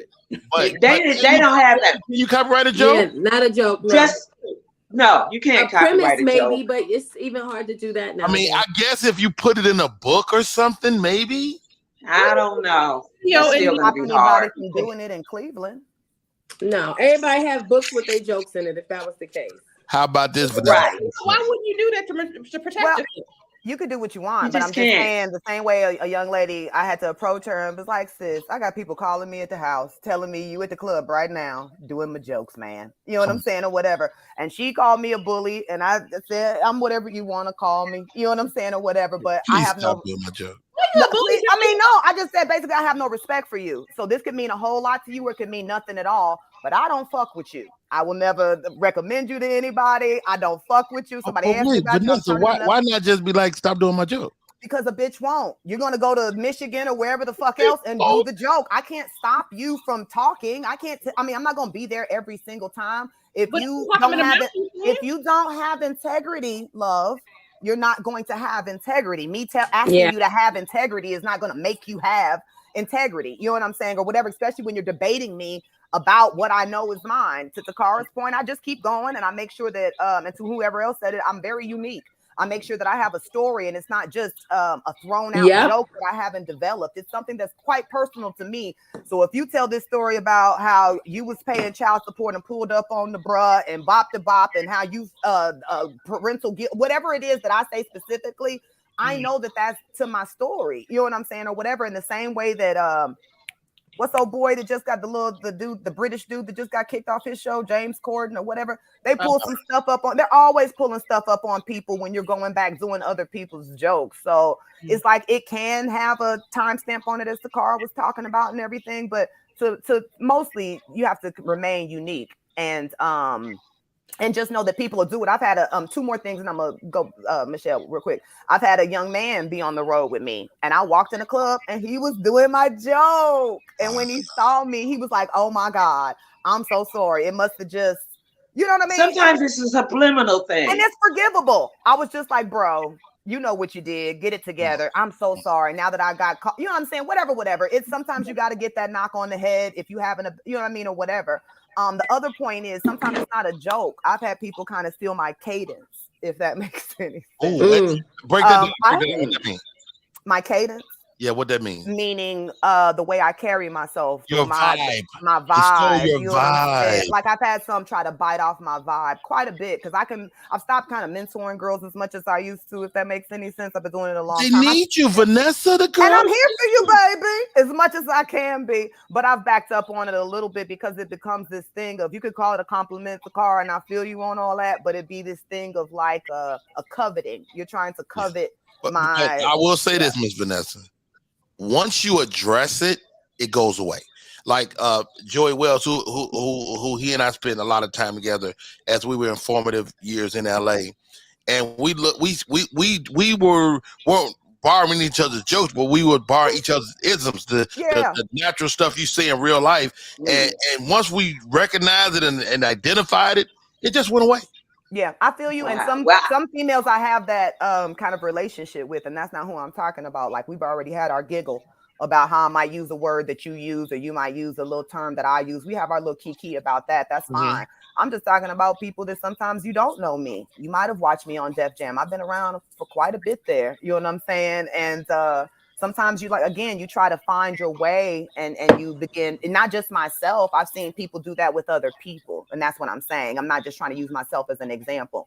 People sometimes don't just take your joke. Sometimes they take your cadence. They start acting like you. That's what I'm saying. You know what I'm saying? It doesn't have to be someone that I know. I've seen people do it on Monique. I've seen people do it on some more. I've seen, especially with the men. Y'all be so many men that be kind of mimicking other men. It's kind of sickening. I mean, you know, but again, you have to find your way to get above it all and focus on the business. You know, a lot of this stuff we're talking about is just what happens along the way, but there's ways in business to just move above all this shit. If that makes and then sense. some people just going through the same thing that you going through, and that's their intake. You can't, because a person is telling a joke about the same subject that you are, that's not stealing your joke. It doesn't mean it's stealing. They going through the same shit. Unless they say, yeah, my Uncle John did this shit like you do, that's not your joke. That it's gonna be 1,000 people talking about that subject. I will say this. When I began to travel around this country, the more basic the material you're doing, the more you're going to hear. Somebody is doing it. You know, if you got a joke about gas and gas prices high everywhere, everybody's doing this shit. A subject that's everybody doing. So sometimes it's incumbent upon you to dig further into yourself. You know, like any dude 50 years old and black in America gonna get in my lane. You know, a comedian that's 50 years old, that's wake up in the morning, be creaky as shit, back hurt, he gonna get in my lane. So I gotta dig into my bag deeper than his. So let me ask y'all this: as we got headliners on this panel today, as headliners, do you take jokes from do you ask your features and or openers not to do certain material? Melanie? No. Oh. I have that problem because here's where it happens for me. I'm doing 6 shows the weekend. So by show 4, they doing shit they wasn't doing. Show 1, 2, 3. From listening to me. They want you to see them. They doing subjects they wasn't even doing. Melanie, they want you to see them. You better preach this, Melanie. No, do your own shit. That's how, you know what? I've been on all these tours, and these tours ain't like the tours they was now. The tours when I was touring, we was doing 100 cities. I'm the only girl on the tour. I'm on a private jet. You have to dress a certain way because I don't screw comedians. I ain't a comedian out there that this is for fans only. Do you understand? Only fans. I ain't screwing no comedian. I don't want nobody thinking this is how I got that job. No. So I have to dress down when I'm traveling and stuff. I don't want to be like the sexy girl. No, I don't want you even thinking about screwing me. So everybody, you know, it's different nowadays. But like I said, fans only. Could you please? Can everybody know she has timestamped this? That Melanie, please. OnlyFans pussy. And they try it. You know, every comic done tried to screw every comic. Come on now. Y'all Yeah. Everyone. Y'all not They gonna like, make ain't nobody me say- tried to holler. Yeah, they have. I'm not gonna say that. What we're I'm not not gonna gonna say do that. is throw nobody under the bus, okay? I'm not gonna say that. No, I'm not. I'm Oh just my saying they've God. all tried. Come You on, want to man. figure out a way to get your ass off tour is motherfucking start throwing niggas under the bus. See, what happens is you screw them, and then when they screw the groupie tomorrow, you got an attitude. So, nope, you ain't getting none of Whoa, this. man, I thought you said you had never screwed. No. How you know about all I that? didn't. I've never screwed a comedian, but I've watched you guys. Oh shit! You guys. I've watched y'all hoeing. Trust now. I thought we gonna put it off on somebody else. Yo, all right, ladies. I'm Yeah, done for the day. such Oh. a great conversation. I didn't get to all my questions, Oh no, you ain't gonna put that on. but I think But can I say this, Rodney? yes. I did a show last week. I was at the Hartford Funny Bone for the weekend. Nice. And normally I do saw a you. two-man show. And speaking of internet, you be doing videos from the bed too. Yes. Yeah, you do. Need you to get up. Get dressed. No, Anyway. I don't want to. Because you're gonna see me in all my spaces. You're gonna see me in the morning and afternoon and when I get dressed. So I get there. Normally I do a two-man show with Mika J. And I know a lot of women don't tour with other women, but I tour with her. We've had a conversation about material. Make sure we don't bump She's heads. very, very new though. Who did you tour with? Her name is Mika J. I know Okay. Mika J, and I like her, and I like y'all together. Yeah. And she's very new, so you get to kind of mentor her as well. Yeah. I mean, yeah, she's pretty new. Yeah. So we get there and there's this woman sitting in the green room. And I said, hi. And she goes, hey, I'm your opener. I'm your host. Now, I don't do a host. I just do a two-man show. So long story short, she says, I'm a big fan of yours. I love you. I watch all your stuff. She goes on stage. The club booked her. The club booked her. She wound up not doing the weekend. She goes on stage and does she does 15 minutes of my set. First of all, how'd she get 15 minutes as a host? Yeah. Because they lit her in 10 and she stayed up there for 5. Doing 15 minutes of I'm talking verbatim. Everything I say verbatim, she said verbatim. Not the same. She told you she was a fan. Verbatim. She told well, lucky you got 40 minutes of jokes, right? So you didn't even need them. Then she got off, went in the green room. Somebody was doing like a college interview with her. So I said, I'm going to wait until they finish interviewing her. And then I'm going to have a conversation with her. Huh? Uh-oh. Green room? She was doing like an interview. Somebody from college had asked to interview all the comedians. So I said, well, when she's done with this little 10-minute interview, I'm going to go in there and talk to her. I came in there 10 minutes later. She was gone. How'd she know? Do you want to address her now, Tacarra? Address her. Look at the camera. She didn't say bye. She didn't tell me she wasn't hosting the second show. She just left. Talk to her. She probably saw the look on your face and said, uh-oh. You know why? Because I think when people perform, they assume that the headline is in the green room. And I don't know about everybody else, but I like to sit and watch some of the show so I can know if there's any topics I need to hit on, if the audience is saying or doing something. So I'm sitting there and she was just confident doing, and I was just like, I'm looking like, is this my set? And when she saw you.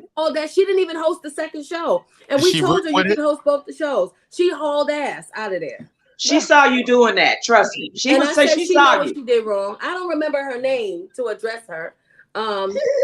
But she hauled ass out. An older woman from Buffalo, New York. That's all I got. Oh wow. Wow. Well, one good thing about it is they know your jokes, Tacarra, so they know that was you. You know, your fans but like, wait a minute. She was doing it. The audience was like this. Right. I was looking at my friend. I said, "Why the audience?" She said, "Girl, this show joking. The audience notices you." The audience was kind of quiet, and then she just left. But I've done shows where they yelled it out in the audience. That's Melanie Camacho joke. And it was a big person, a big name doing the joke. And the audience was like, that's Melanie. They all looking at me. I'm like, that ain't even how it goes. Yeah, they will call you out. And I went up there and still did the joke, Rodney.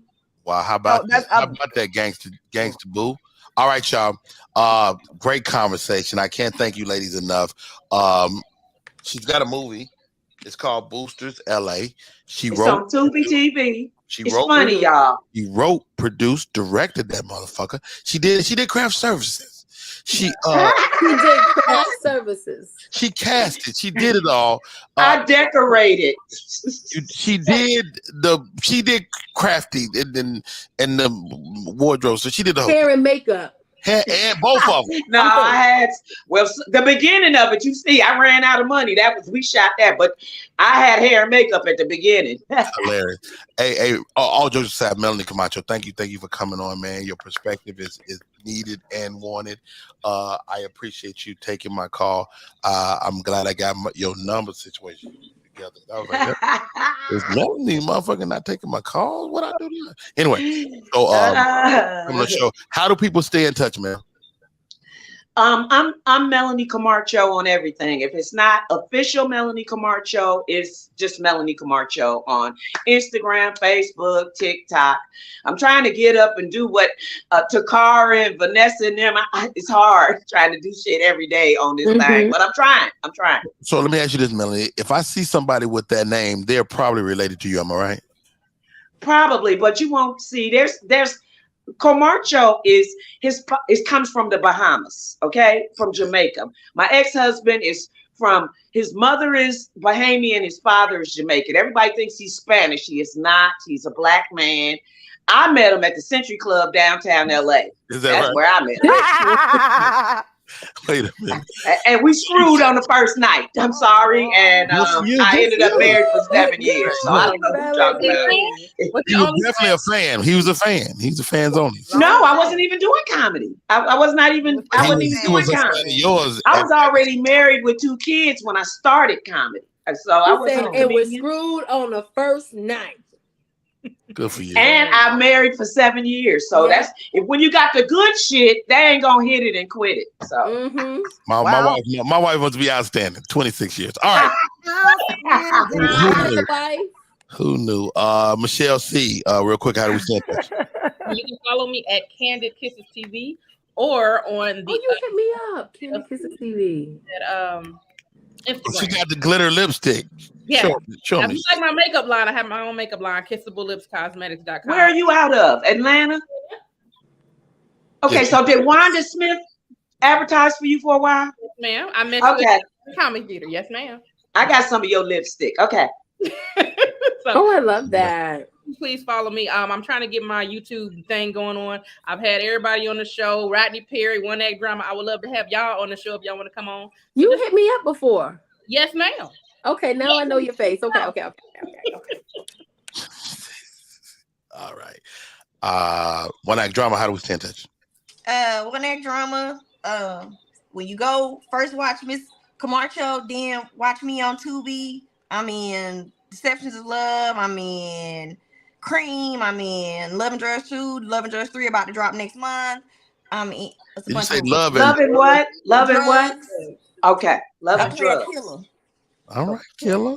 Come on, actress. So yeah, I'm in a bunch of movies. I don't even remember all of them. It's like 50 of them on there. Watch them all. I started acting then. Wow. Comedy. So yeah, been with some of your favorites. Tommy, R.I.P. Tommy Ford, Darren Henson, Columbus Short, Tara J. Vaughn. Now, what you mean when you say you've been with them? I worked. No. Not like in the Tubi movies, in the movies, in movies and stage plays. Not like that. Why do y'all like this? It's the best. Yeah, Melly's so stupid, man. I just want to know. Inquiring minds want to know. Tacarra Williams, back in them streets. Yeah, but you can just go to Tacarra.com. All my stuff is on Tacarra.com. And that's TACA2RA. Yeah, and that's it. I ain't got nothing else. I'm filming a special. My 1 hour special is gonna be filmed coming up. Finally. God bless you. More just dropped hers on Netflix as well. Dope. Now, so dope. Yeah, I saw 2 Ray post that. Tacarra, thank you. Vanessa Fraction. Yo. Boy Radio. Yeah, Nappy Boy Radio podcast. Make sure y'all listen to that. Today's episode just dropped, or yesterday. It's with Miss Pat, so it's another fabulous lady to check out or whatever she came through. So where's that at? Is that YouTube? Wherever you listen to podcasts, and you can watch us on YouTube. Oh. You can listen to it everywhere, and you can actually watch the episodes on YouTube. And actually, I guess I'm just loving on the ladies. Miss Pat's season 3 comes out. The Miss Pat show February 23rd. So I know we were promoting that. So shout out to her as another fabulous woman. And I'm doing that to say that. Things have changed. A lot of women love each other. We love working with each other. We talk to each other offline, all that kind of stuff. So Shout out to all the women that have been on here, and much love to you all and all your endeavors. For me, I have a movie, Praise This. It is a director Tina Gordon, and it's a Will Packer film. Starring That's a Chloe big deal. Bailey. That movie is a big deal. It's a big deal. It's coming out Easter weekend, so it's going to be called what? really dope. It's called Praise This. Actually, Coco Brown and I are across from each other playing girlfriends, so it's super funny, and I'm super happy to be a part of that. If you're in Atlanta on March 12th, I'll be at the Atlanta Comedy Theater, the new one in the Underground. So I'm just saying beautiful little club. I love that club. When are you going to be there? March 12th. Are you in town? I'm in. I'll text you. Yeah. I'll be at the Atlanta Comedy Theater Easter weekend. So you'll be here that weekend at the okay, cool. I'll be there that sure weekend. to connect with you. So and then go on VanessaFraction.com for me Let's as all well. get together and do lunch. Yes, let's do a lunch. This sounds like a brunch event. Thomas is relocating to town. If we're all in one place, that would be dope to sit down face to face. That weekend for me will be ridiculous. But I will say that March 12th, I'm gonna put that in y'all remembrance one more time. March 12th, see me at the Atlanta Comedy Theater Underground. And follow me online at Vanessa Fraction. Oh, the 17th to the 19th. Yeah. Mm-hmm. I'll be at the Uptown from the 17th to the 19th of March. Okay. Finally. Awesome. Okay, cool. All right. A great conversation, ladies. Last question, real quick. Who is your OG? You know, and I asked the white comic, and she's like, "OG, what are you saying, guy?" What are you saying? Well, who is the guy or girl that gave you the game when nobody else would? Okay. Who is that? A couple of OGs. Well, nobody else would. I know somebody I know my lean on. I mean, I got a couple of them. I'm talking about when nobody knew who Vanessa Fraction was, and you was in Chicago somewhere, and somebody picked up the phone and said, "Hey, try it like this." Oh, I'm gonna give it to Dion Cole because and I have one for you too, Rodney. So give me 2 seconds. I'm gonna give it to Dion Cole because I used to, and Leon Rogers, shout out to you too.